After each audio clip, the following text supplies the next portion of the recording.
Hello everyone. This is my first new moon wisdom sharing for this 2024.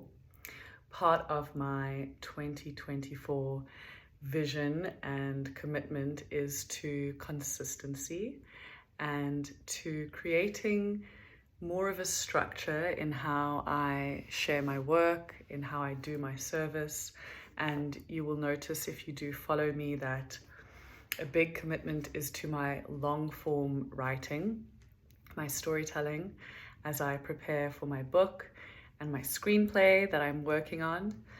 I also want to share monthly astrological insights, which really are my personal interpretation of what's happening in the kind of macro ether cosmic realm and how it moves through me, and through that truth sharing and my own embodied experience, I want to hold space and offer insights to you.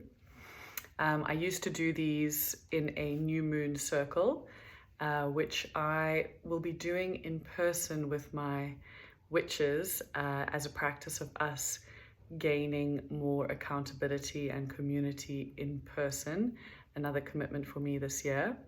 And so as an alternative, I thought, let me still continue offering this sharing for free here and on my Substack, and then let you know that I will also be doing this type of thing in a closed container for a small group of clients, both men and women, for accountability this year. But more about that coming soon. So we are entering into our first new moon of 2024, which is in Capricorn.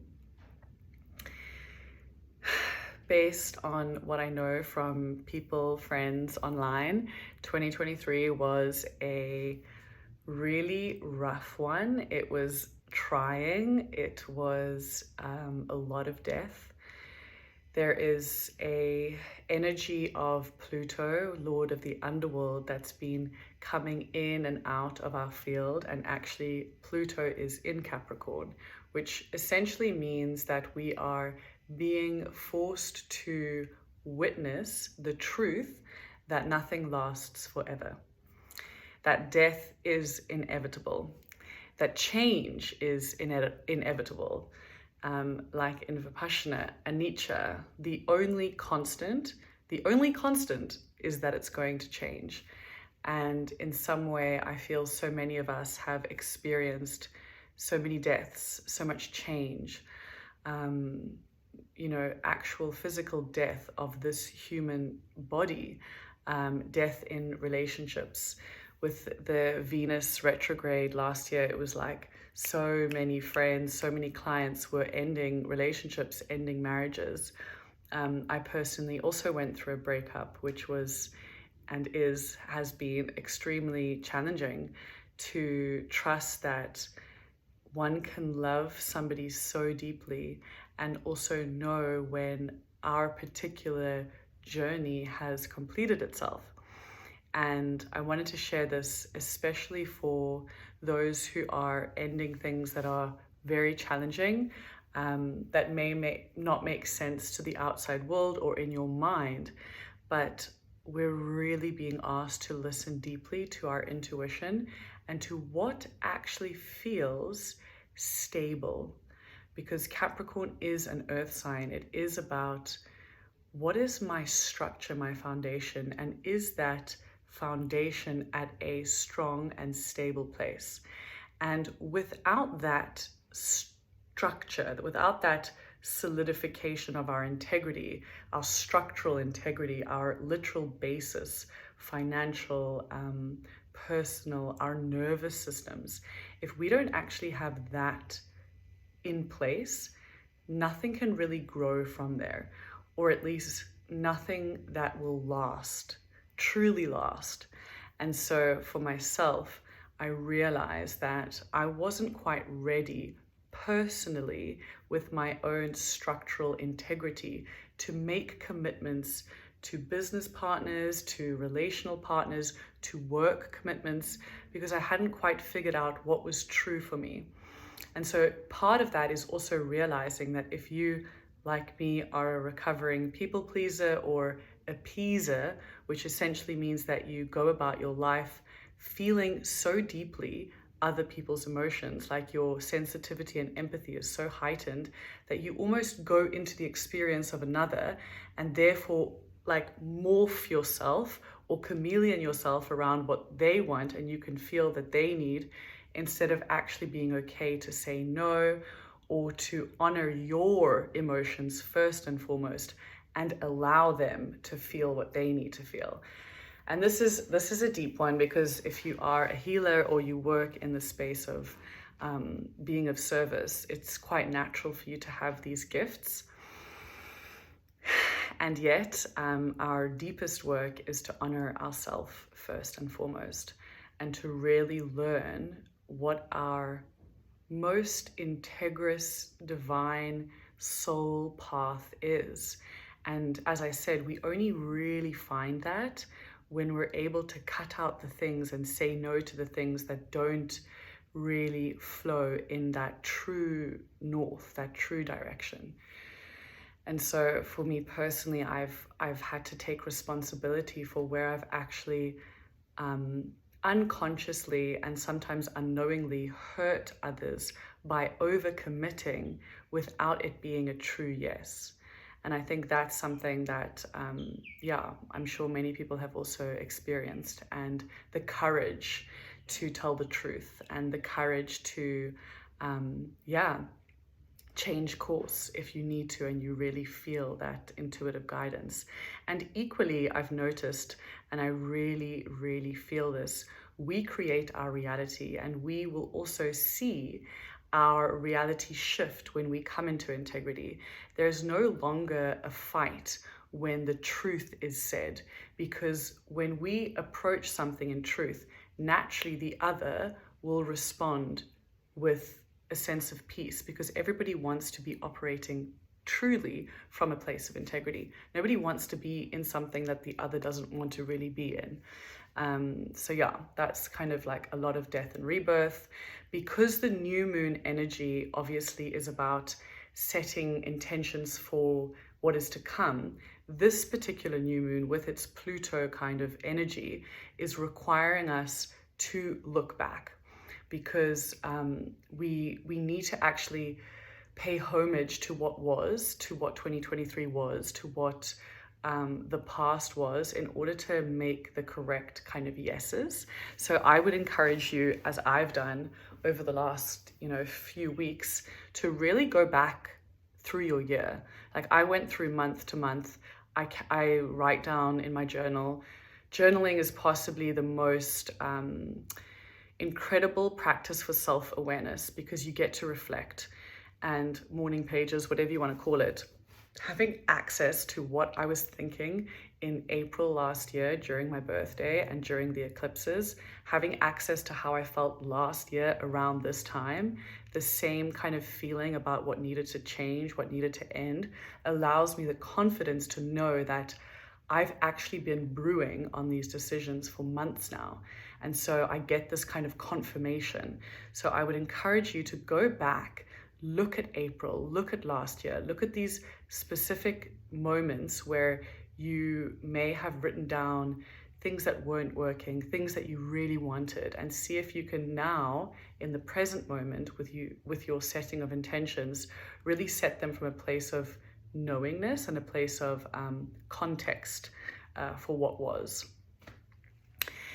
It's also, obviously, with this kind of earth energy, Capricorn is very much about longevity. It's like, how do I put things in place, as I said, for a long-term sustainable future?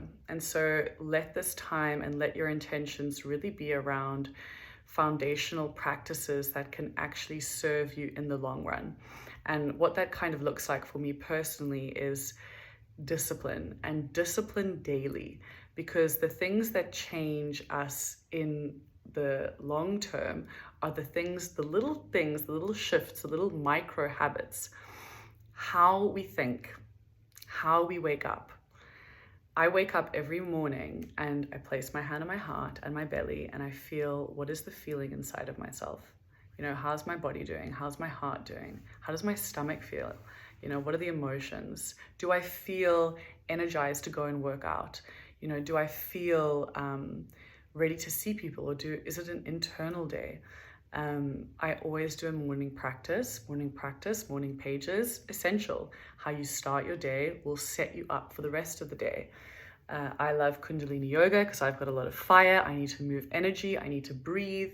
And so having the consistency of my morning practices during a time where it was literally just chaos all over and I had no clear direction. Last year, I just felt like everything was dying.